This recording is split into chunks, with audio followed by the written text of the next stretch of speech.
Okay, let's look at days 95 and 96. We'll review these for our morning review today. And the first one says, use the word book to form a compound word and use it in a sentence. Circle the compound word. Well, we don't have a word book. So what we're going to do is I just want you to create a sentence and try to come up with a compound word in your sentence. So for example, let me think. We've done raindrops, we've done raincoat, we've looked at stew pot, we've looked at a lot of different ones. I know. This is a sentence I'm going to come up with. I hope you play. Where do you think I hope you play while we're away from each other during this time? I hope you play somewhere outside. I hope you play outside this week. Now, I'm going to have a period at the end of that sentence. I hope you play outside. My compound word is outside. So make sure you just come up with a sentence and include a compound word. Make sure you have a capital at the beginning of your sentence and the correct end mark or punctuation. All right, number 2 says, draw lines to match each singular noun with its plural form. Singular means one. Okay, so we're going to match one with more than one, the noun. So a woman would be one person, and if I had a group of 3 of them together, they would be women. So woman to women, singular, plural. A mouse. If I have a mouse, there's only one, but if there's more than one mouse in my house, I might have mice. All right, goose. If there is one goose and I look up in the sky, I see more than one, I see geese. And then the last one, by process of elimination, is deer. And if there's one deer, it doesn't matter if there's more than one, they're called deer. So this one's kind of an interesting special case of nouns, deer and deer. All right, number 3, draw a line to connect each word with the correct meaning. Okay, so we know that we're going to have to play the game here. That means we look at the words that we might know. So we have mellow, sway, and gloat. Well, I know that when I look outside and I see trees swaying back and forth, it must mean that there's wind in the air. So sway, does it mean to be happy when someone feels bad? Calm and relaxed, not loud, harsh, or irritating, or to move slowly back and forth.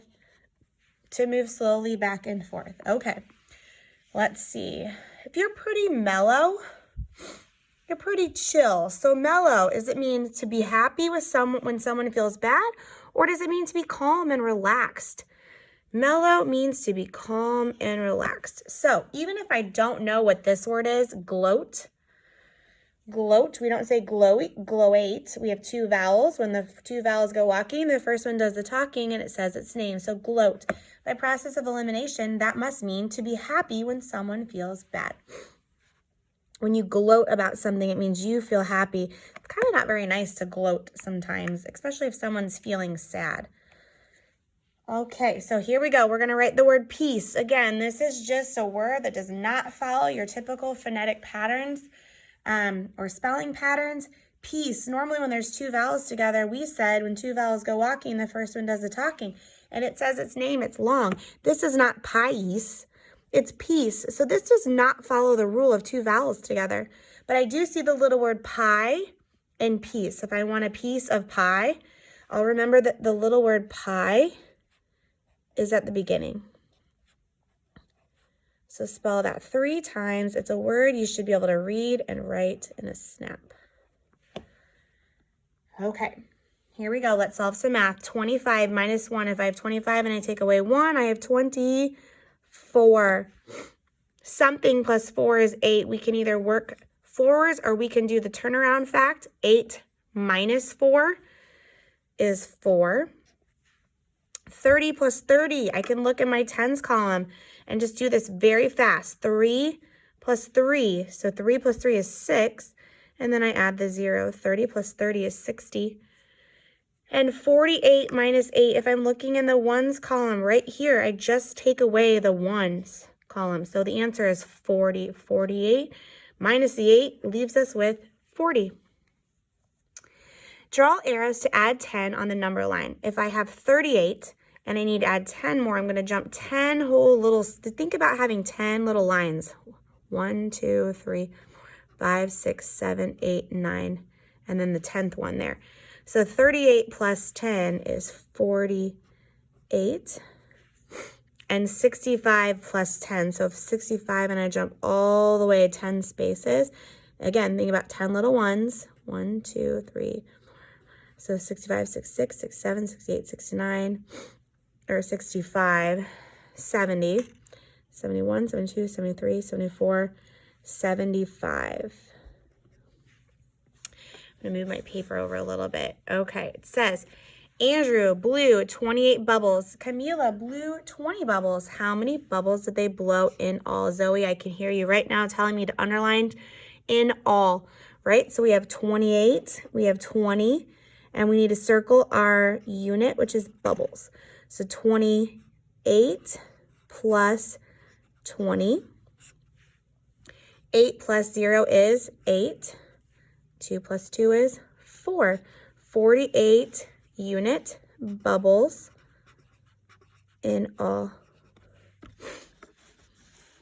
Okay, each square right here, each square stands for 1 unit, so each of these equals 1. The Band-Aid is about blank units long, okay? So if I draw a line here, I can just count over the units. 1, 2, 3, 4, 5, 6, 7. It's about 7 units long.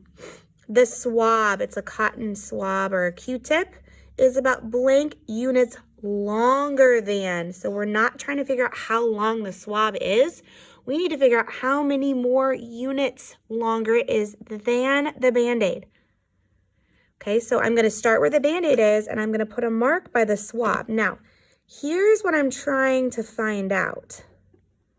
Okay, how many more units? 1, 2, 3. It's 3 units longer. All right, very good. Let's check your work with mine, and then I'm going to turn it over to the back side, and we will look at the back side.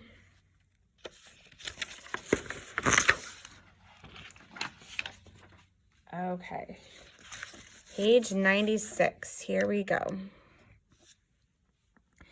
What are 3 things you notice about the sentence below? Well, the first one you should always notice is the capital letter. Anytime I see a lighthouse, I feel sick. Ooh, I would feel sick too, maybe. Maybe it's because they're by the sea. I'm not so sure, but maybe that's why they're feeling seasick. Anytime I see a lighthouse, I feel seasick. Okay. I also noticed, does anyone see a compound word? If you said lighthouse, you are correct. Okay. Now, there's a comma here, and some of you might be wondering why. Well, when I read this sentence, I want you to listen to what I do with my voice when I get to the comma. It says, anytime I see a lighthouse, I feel sick. Did anyone notice that I paused? Good writers, when they're writing, when they pause when they're speaking, you put a comma there. It kind of helps slow down and break apart the sentence. Okay. Number 2, circle the correct spelling for each picture. All right, this looks like it's sometime at night. If you're going to circle this word, this knight is a knight in shining armor. It ends in I-G-H-T. Okay, this looks like night. It follows that pattern with the silent E on the end, making the I long. But the actual correct way to spell night is N-I-G-H-T.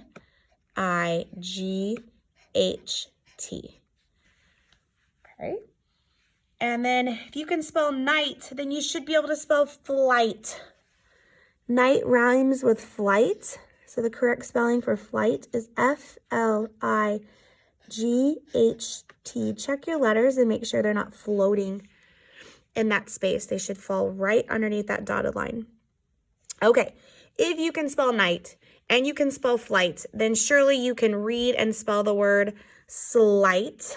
Has a blend, so does flight. Okay, slight means very small. An untied shoelace is just a slight problem. It's a small problem if your shoelace is untied. Unless you're running or playing basketball, then it might be a bigger problem. Is an untied shoelace a big problem? I think that depends. Your answer could just vary there. It's not a big problem if you're just kind of sitting down, but it's probably a bigger problem if you're trying to run. An untied shoelace is a slight problem. Is an untied shoelace a big problem? Only if you're not sitting down.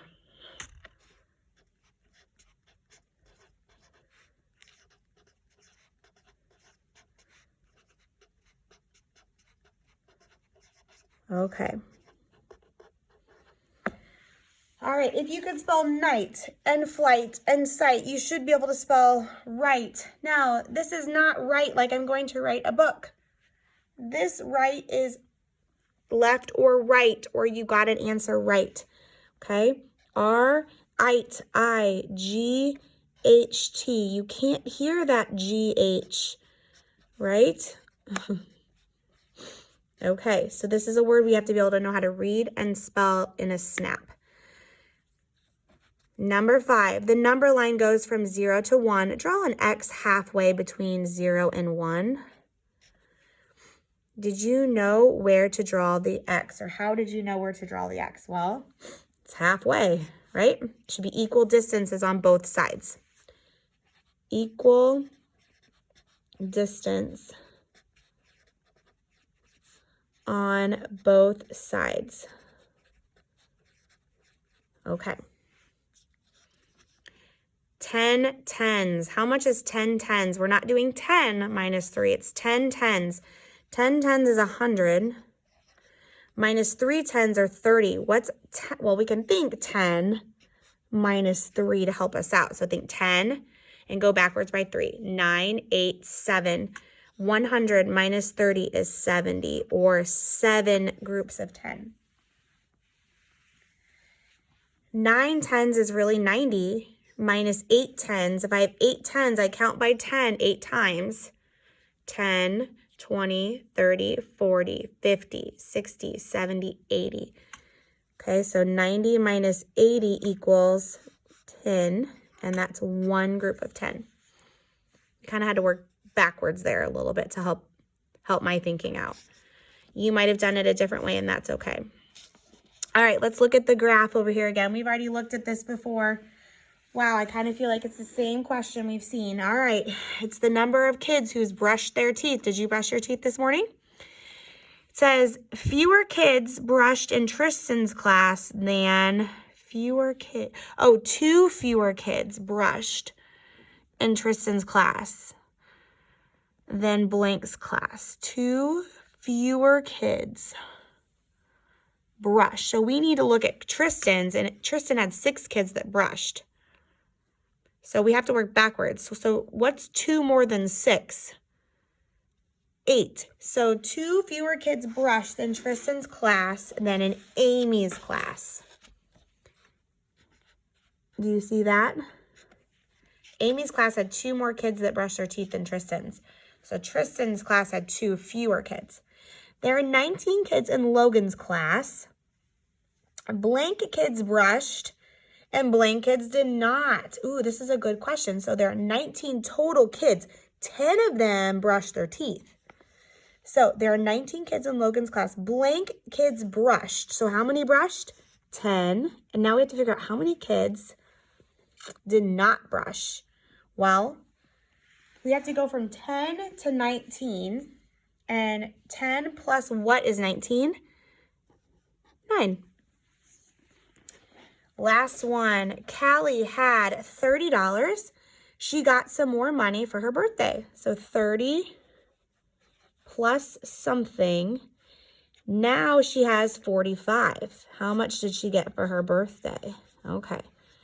How much did she get for her birthday? She has more now. That's how we knew we had to add.